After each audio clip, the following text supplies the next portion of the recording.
करे कोई, भरे कोई।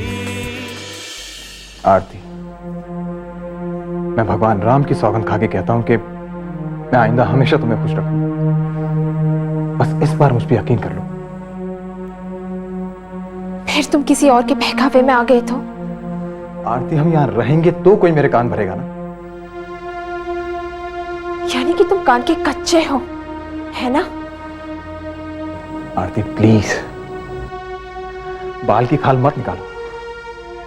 बस एक बार मुझ पे विश्वास करके तो देखो आरती, प्लीज। हे भगवान, कुछ समझ में नहीं आ रहा है। आखिर मैं क्या करूं?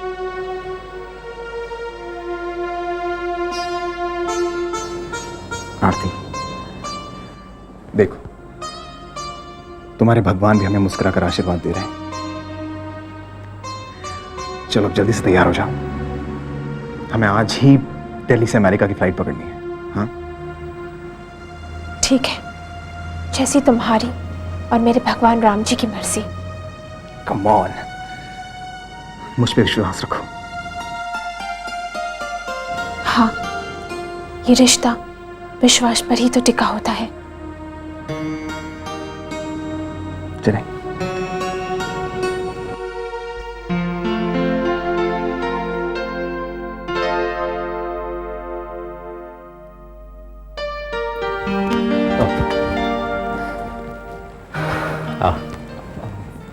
पिताजी, आरती भी मेरे साथ अमेरिका जा रही है। अरे बेटे, लेकिन वो पिताजी, ये बदल गए हैं। अब ये समझदारी की बातें करने लगे हैं। राकेश बेटे, शादीशुदा जिंदगी की नैया होशियारी और सूझबूझ से ही पार लगती है। जब तक मैं नाश्ता बनाती हूँ तुम तैयार हो जाओ। जल्दी करो, अगर दिल्ली की फ्लाइट मिस हो गई तो फिर हमें अमेरिका की कनेक्टिंग फ्लाइट भी नहीं मिलेगी। हम अभी चलते हैं। जाओ बेटा, जाओ।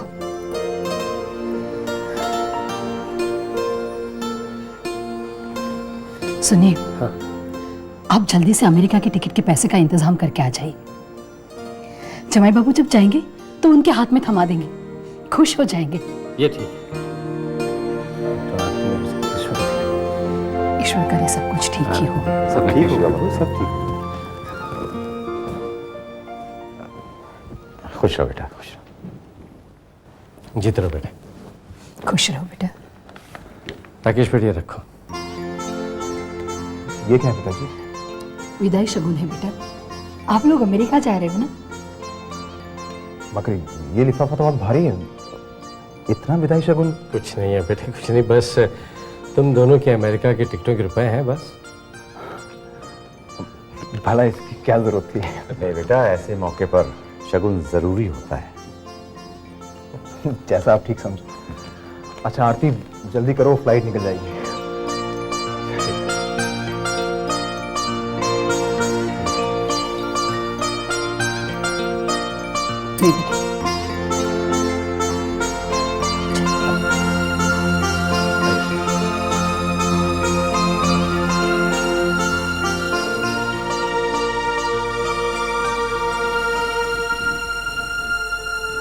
आप शौक फरमाइए। हमें मोटे होने से डर लगता है, यही नहीं ना? दादाजी, हमें दरअसल मूंगफली पसंद नहीं है। फिर तुझे क्या अच्छा लगता है? हमें हमें मैं बताऊं तुझे क्या अच्छा लगता है? आप जोशी है क्या? नहीं, ज्योतिषी तो नहीं हूं बेटा, लेकिन तुझे क्या पसंद है ये मैं अच्छी तरह से जानता हूँ। तुझे राकेश बहुत अच्छा लगता है ना? जाइए ना दादाजी, हम आपसे कभी बात नहीं करेंगे। ना बेटा, ना, कभी मत कहना ऐसा, मत कहना ऐसा कभी। क्या हुआ दादाजी? चंद रोज की तो तू मेहमान है बेटा, मेरी बच्ची। दादाजी,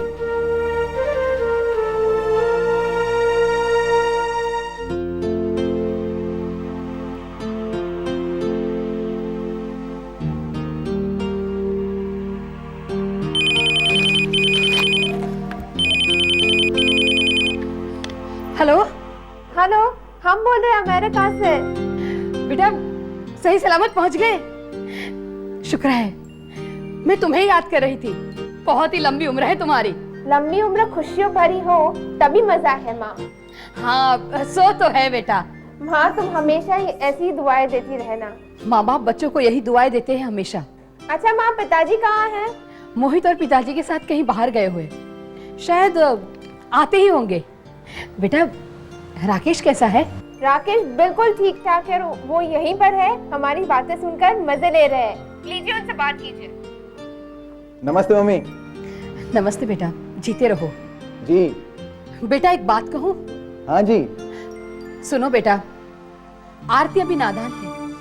अगर उससे कोई भूल हो जाए ना तो उसे माफ कर देना और अपने तौर तरीके सिखा देना उसे।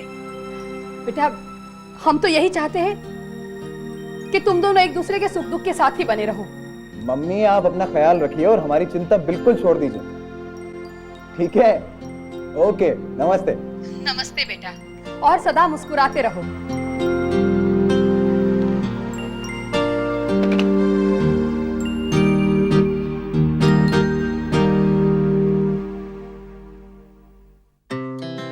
Our hearts beat to the city streets. We began to feel the fire. We rise like tall buildings as the chemicals they take us higher. The night's young and it's just begun as she puts her hand in. New Jersey में राकेश के साथ बीते हुए कुछ दिन आरती को खूबसूरत सपने देखने पर मजबूर करते हैं। उसे अब राकेश से कोई शिकायत नहीं है। वो हर मुमकिन तरीके से राकेश को खुश रखने में लगी रहती है। वो उसकी हर मांग पूरी करने में खुशी महसूस करती है। उस पर ढेर सारा प्यार निछावर करती है। एक दिन राकेश को माँ की चिट्ठी आती है। उसे पढ़कर राकेश पुरानी आदतों पर उतर आता है। सब कैसे? चोट तो नहीं लगी? एक तो जानबूझकर कुर्सी रास्ते में रखती है, फिर पूछते चोट तो नहीं लगी? हाँ? ये कुर्सी तो पहले से यहाँ पर रखी हुई थी, नशे में आपको दिखाई नहीं दी। क्या बोली? नशे में मुझे दिखाई नहीं दी? अंदाज में क्यों है? हे भगवान, इनके तेवर फिर से बदलने लगे। क्या बड़बड़ा रही है तू? मुझे खोज तो नहीं रही है? नहीं, आपकी कसम। झूठी? मेरी झूठी कसम खाती है ताकि मुझे कुछ हो जाए? भगवान, अगर आपको कुछ हो। मुझे नहीं होगा, तुझे जरूर होगा। तुझे बहुत कुछ होगा। 4 दिन तुझसे हंस के क्या बात कर ली? सर पे बैठ गई मेरे। कमजोर समझती क्या मुझको?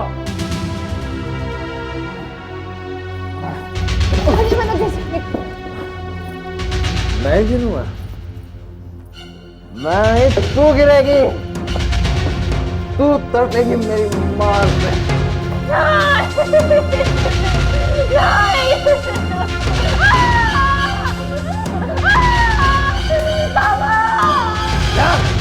हवाई जहाज भेज के बुला ले तेरे माँ बाप को कि आए और छुड़ा ले अपनी लाडली को।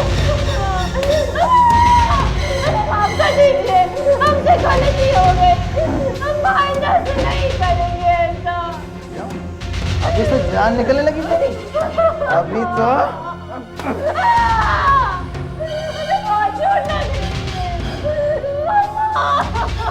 चोट तो मुझे और मेरे अहंकार को लगी थी जब तेरे बाप ने मुझे भागा था। मेरे रुतबे का अपमान किया था उसने। और चोट का बदला तो चोट ही होती है ना?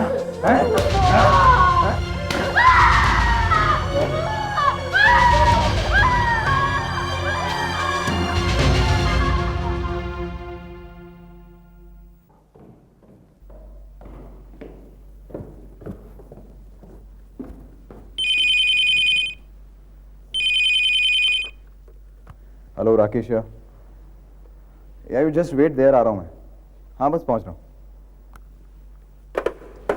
नाश्ता लगा दिया है, करके जाइए। नाश्ता? तुम्हारे हाथ का बनाया हुआ नाश्ता मुझे हजम होगा तब ना? क्या आज तक आपको हजम नहीं हुआ? फिर सुबह सुबह जबान चलने लगी तेरी। आज फिर पिटने का दिल कर रहा है क्या?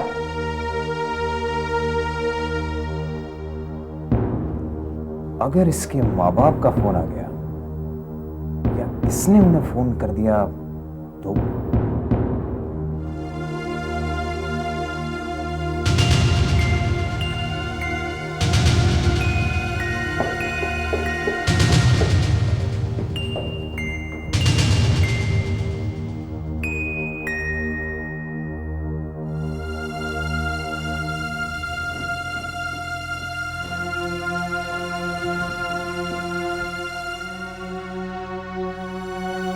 इसे भी बंद करके जाता हूं, कहीं बाहर ना निकल जाए।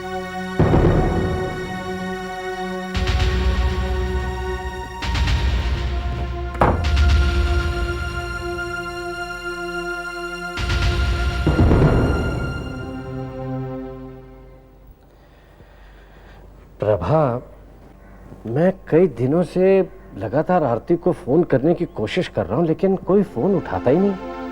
हो सकता है उनका फोन खराब हो। खराब? वो कोई पटना नहीं है जहां पर फोन ठीक कम और खराब ज्यादा होते हैं। वो अमेरिका है, अमेरिका। क्यों? अमेरिका को खास कोई पर लगा हुआ है कि वहां का फोन कभी खराब ही नहीं होता? तुम्हें एक किस्सा सुनाता हूँ। क्या हुआ कि एक बार अमेरिका में बिजली चली गई तो वहां के लोगों ने हजारों करोड़ों का हर्जाना गवर्नमेंट में डाल दिया। पब्लिक खजाना डालती रहे, लेकिन गवर्नमेंट कभी आसानी से भरती है क्या? भाग्यवान गवर्नमेंट ने वो हर्जाना दिया। अच्छा, तो आरती के घर पर फोन न उठाना चिंता का विषय है। ईश्वर करे मेरी बेटी सही सलामत हो। इस चिंता ने तो मुझे भी बहुत परेशान कर रखा है। समझ में नहीं आता करूं तो क्या करूं। आप राकेश के माता पिता को फोन करके देख लीजिए, शायद उन्हें कुछ पता हो। हाँ, ये तुमने ठीक कहा, अभी फोन करते हैं।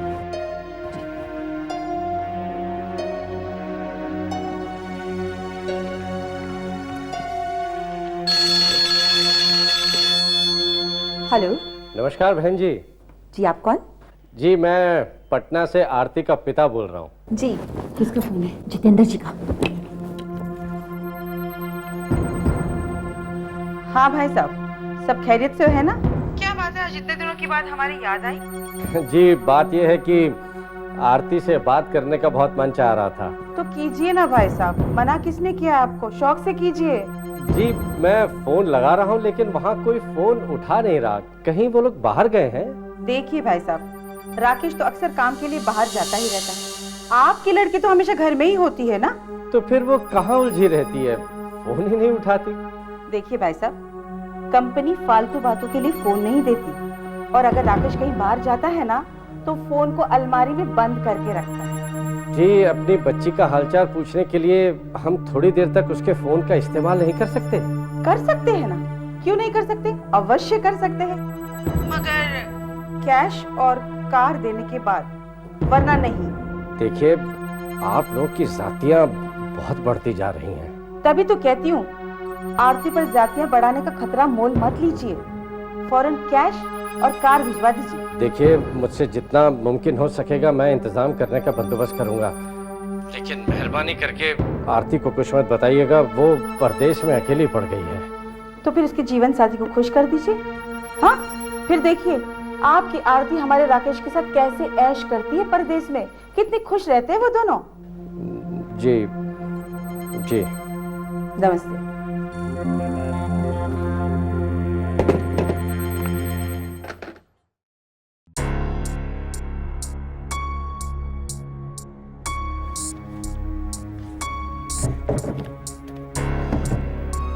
जितेन,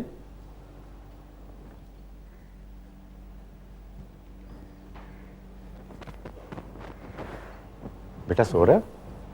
अरे पिताजी आप नहीं नहीं ऐसे ही कुछ सोच रहे थे क्या? पिताजी कल मैंने आरती की सास को फोन किया था और फोन पर उसकी सास ने जो मुझसे बात कही उसी पे विचार कर रहा था। कैसा भाग लेके आई है हमारी फूल सी बच्ची। पिताजी मैं सोचता हूँ कि उसका भाग बदलने के लिए कुछ नगद रुपए भिजवा दूँ, क्या ख्याल है आपका?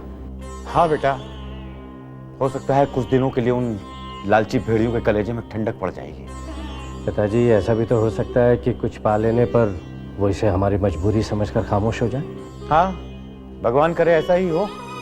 पिताजी मैंने अपने बैंक में ऑफिसर से बात की थी, 75,000 रुपये बतौर कर्ज मुझे मिल सकता है। वो सारा रुपया हम आरती के ससुराल वालों को भिजवा देते हैं तो ठीक रहेगा ना? आगे तंग ना करें, इसके लिए हाथ जोड़ लें। जी।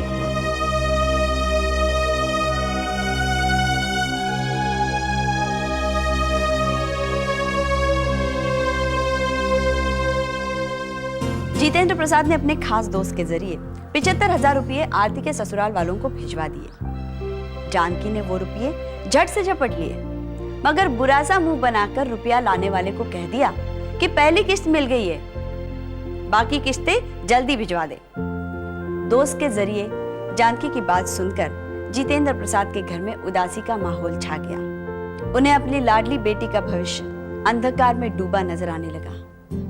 उधर न्यू जर्सी में आरती का एक एक दिन एक एक युग की तरह गुजर रहा था। 20 जुलाई 98 को राकेश ने अपने खास दोस्त को पत्नी सहित लंच पे बुलाया। आरती ने पूरा खाना बनाकर सारी तैयारी पहले से ही कर ली ताकि राकेश को कुछ कहने सुनने का मौका ही ना मिले।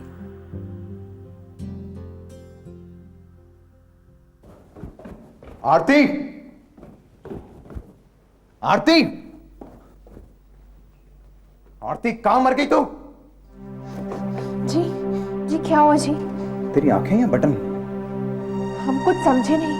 इसका बटन कहाँ है? लाइए हम अभी डाल देते हैं। तो पहले लगाने में मौत आ रही थी क्या? जी ये शर्ट नहीं है। नई हो या पुरानी, इससे मुझे कोई लेना देना नहीं है। अच्छा एक मिनट रुकिए तो सही।